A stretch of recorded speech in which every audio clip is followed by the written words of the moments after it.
त्याबरोबर प्रियमधली वेलांटी चुकलेली होती. प्राध्यापकांनी लाल पेन घेतला, त्या प वर गोल केलं, सगळ्या पत्रातल्या शुद्ध लेखनाच्या चुका पाहिल्या आणि खाली असं लिहिलं की चुकलेला शब्द पुन्हा तीनदा दुरुस्त करून पाठवून द्या. ते तातडीनं 2च दिवसात पत्र पत्नीच्या हातात पडले. तिला खूप आनंद वाटला की पती इतका प्रेमळ असावा. लगेच प्रत्युत्तर आलं म्हणून तिनं ते उघडलं तर सगळं लालजंद झालेलं होतं.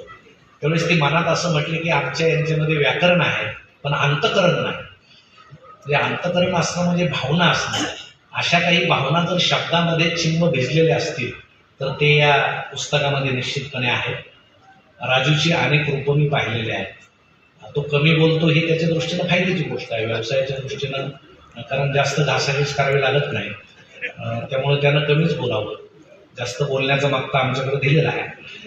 त्यामुळं आणि मला याच्या आधी माझा असा समज होता की कमी बोलणारी माणसं साचलेल्या डोहासारखी असतात, त्यांचा तळ दिसत नाही, त्यांची भीती वाटते. आणि जास्त बोलणारी माणसं प्रवाहासारखी असतात, ते खळाळत वाहतात, त्यांचा तळ दिसतो. पण राजूच्या बाबतीत हे उलट आहे की तो साचल्यासारखा असला तरी स्वच्छ आहे, त्याचा तळ स्पष्ट दिसतो म्हणून त्याच्या भोवताली इतके माणसं आहेत. आणि खरं सांगायचं म्हणजे जिवंतपणी असं पुस्तक निघणं आपल्यावर ही सुद्धा फार चांगली गोष्ट आहे.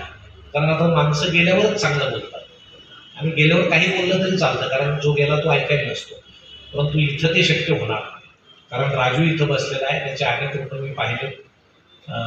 राजू बरोबर मी बसलेलो आहे गप्पा मारायला.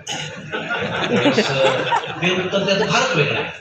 पण अनेक कवी असतात, ते घोडक्यांना तर पुन्हा पुन्हा दारावून जाताना ती कविता म्हणा, तर ते असे वेगवेगळे रूप त्यांचे अजून ते यामध्ये लिहिले नाही, कारण माणसं औचित्य ठेवतात लिहिताना सुद्धा. तसं खरं म्हणजे ठेवलं नाही पाहिजे औचित्य. सरळ जे आहे ते लिहिलं पाहिजे, त्यात माझं असते, माणूस कळतो.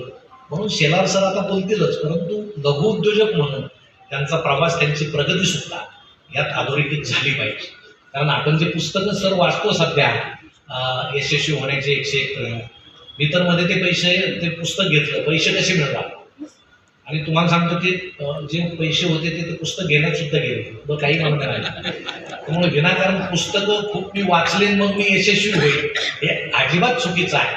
मुळामध्ये कष्ट करून अंगातल्या क्षमता जर वापरल्या आणि संघर्ष जर केला तर एखादा माणूस माणसांच्या गर्दीमध्ये इतका श्रीमंत होऊ शकतो.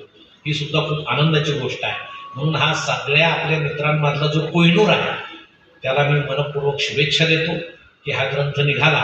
आता राजूनं खरं म्हणजे आत्मचरित्र लिहावं, इतक्या लवकर प्रकाशित करू नका, कारण अजून निम्मच तुमचं आयुष्य आहे.